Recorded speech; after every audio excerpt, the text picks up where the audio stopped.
Go to the 3D editor view to activate the local axes. Select one or more structural elements.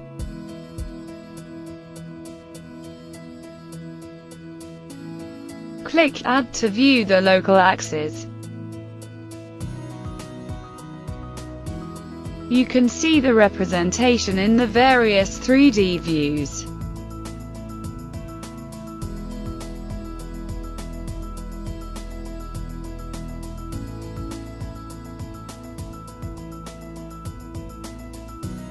Even disable axis representation for the selected element, or cancel their representation for all elements.